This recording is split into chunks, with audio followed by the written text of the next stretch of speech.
আসসালামু আলাইকুম এভরিওয়ান। সবাই কেমন আছেন? আশা করি ভালো আছেন। আজকে আমি আপনাদের সাথে কম্বার প্রোডাকশন ক্যালকুলেশন নিয়ে আলোচনা করব। স্পিনিং সেক্টরে কম্বার প্রোডাকশন ক্যালকুলেশন খুবই গুরুত্বপূর্ণ একটা ইস্যু। কারণ কম্বার মেশিনটি একটি গুরুত্বপূর্ণ মেশিন হিসেবে অবহিত করা হয়। তো কম প্রসেসের এই কম্বার মেশিনের প্রোডাকশনটা ক্যালকুলেশনের জন্য অনেকগুলো পদ্ধতি অবলম্বন করা হয়। তার ভিতরে আমি আজকে যে পদ্ধতিটি আপনাদের সাথে আলোচনা করতে যাচ্ছি, এই ক্যালকুলেশন পদ্ধতিটি হচ্ছে সবচেয়ে সহজ পদ্ধতি এবং সবচেয়ে গ্রহণযোগ্য পদ্ধতি। সবচেয়ে সহজ পদ্ধতি এই কারণে যে এই প্রোডাকশন ক্যালকুলেশনে আমি সমস্ত ডাটাগুলো গ্রাম কেজি এই হিসেবে আমি সমস্ত ডাটাগুলো কালেক্ট করে সেখান থেকে আমি প্রোডাকশনটা শিফট ওয়াইজ বা ডে ওয়াইজ আমরা কেজিতে প্রোডাকশনটা ক্যালকুলেশন করতে পারি।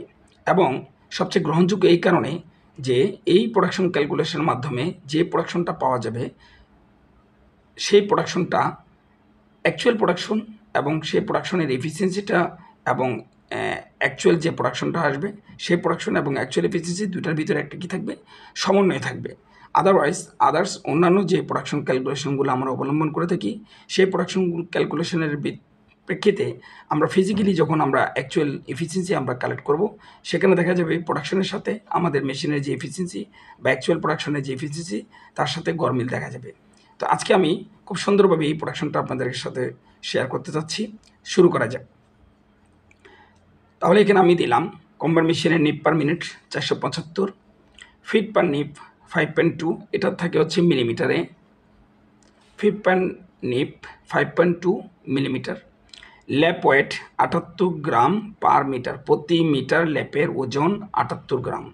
এটা গ্রেনই থাকতে পারে, যেভাবেই থাকুক না কেন আমরা সেটাকে গ্রামে কনভার্ট করে নেব। গ্রেন থাকে আমরা গ্রামে কনভার্ট, যদি গ্রেনে থাকে সাপোজ আমরা জানি যে 1 গ্রাম সমান সমান 15.43 গ্রেন, তাহলে যত গ্রেনই থাকুক না কেন সেটাকে আমরা গ্রামে কনভার্ট করতে পারবো যদি আমরা এই সূত্রটা জানি।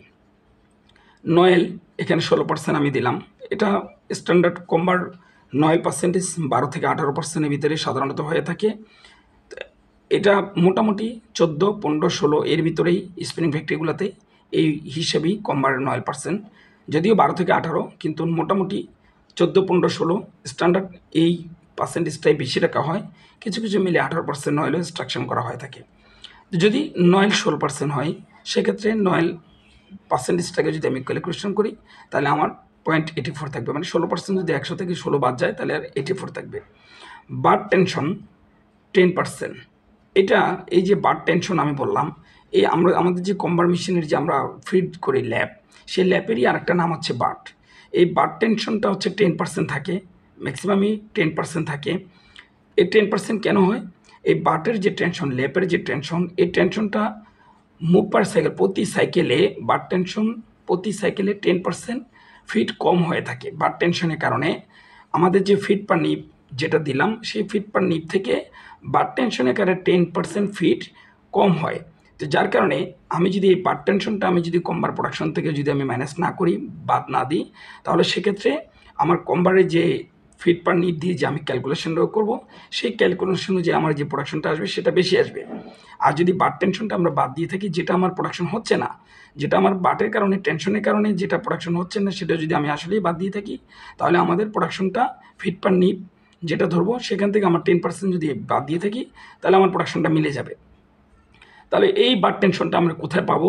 যদি আমরা কম্বারের যে ক্যাটালগুলো যদি আমরা ফলো করি, কম্বার মেশিনগুলো যদি ফলো করি, যে সমস্ত কম্বার মেশিনে মনিটর আছে, বিশেষ করে রিটার যে মেশিনগুলো আছে সেই মেশিনের যদি মনিটরগুলো, যে কম্বার মেশিনের মনিটরে সমস্ত ডাটাগুলো শো করে দেখা যায়, সে সমস্ত মনিটরগুলো যদি আমরা যদি একটু পর্যবেক্ষণ করি তাহলে আমরা ওখানে দেখব এই বার্ড টেনশন মুভ পার সাইকেল 10% নামে একটি কথা ওখানে লেখা আছে।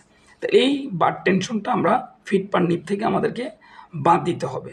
তাহলে 10% যদি বাদ যায় তাহলে সেক্ষেত্রে থাকবে হলো, এটা হচ্ছে প্রতি সাইকেলে আমার 10% বাদ যাচ্ছে, তাহলে 1 প্লাস 10 ডিভাইড বাই 100, মানে 10% আমি বাদ দেবো, তাহলে বার্ড টেনশন হবে আমার 1.1। এটা আমি ক্যালকুলেশনের সময় আমার এই টেনশনটা আমি বাদ দেব। আমার হেড থাকে কম্বারে, ইউজুয়ালি কম্বারে হেড সংখ্যা থাকে 8টা, এখানে আমি হেড সংখ্যা 8 দিলাম। এফিসিয়েন্সি কম্বারে 95%, 90%, 85%, এই ধরনের বিভিন্ন ধরনের এফিসিয়েন্সি কম্বারে থাকে। এখানে আমি 90% এফিসিয়েন্সিতে প্রোডাকশনটা ক্যালকুলেশন করব। প্রোডাকশন পার শিফট অথবা 8 ঘন্টার প্রোডাকশনটা আমি এখানে বের করে দেখাবো। তাহলে আমরা জানি কম্বার প্রোডাকশনের যে সূত্রটা জানি, সেই সূত্রটা হচ্ছে nip per minute into feet per nip into head সংখ্যা into time into 9% into lap weight gram per metre into efficiency divide by এখানে 1000, এখানে 1000 ইন্টু 1.1, এটা হচ্ছে বার টেনশন। তাহলে নিপ পার মিনিট হচ্ছে আমার 475, ফিট পার নিপ হচ্ছে এখানে আমার 5.2, আমার হেড সংখ্যা হচ্ছে 8। আমি যদি হেড সংখ্যা না দিই তাহলে প্রোডাকশনটা আমার 1 হেডের প্রোডাকশন বের হবে, আর হেড সংখ্যা দিলে 8টা হেডের প্রোডাকশন বের হবে। আর এখানে যদি আমি সময়টা উল্লেখ না করি সেক্ষেত্রে আমার কম্বারে যে প্রোডাকশনটা আসবে 8টা হেডের প্রোডাকশন 1 মিনিটের প্রোডাকশন বের হবে। আর যদি 60 দিই তাহলে 8টা হেডের প্রোডাকশন আমার 60 মিনিটের জন্য বের হবে।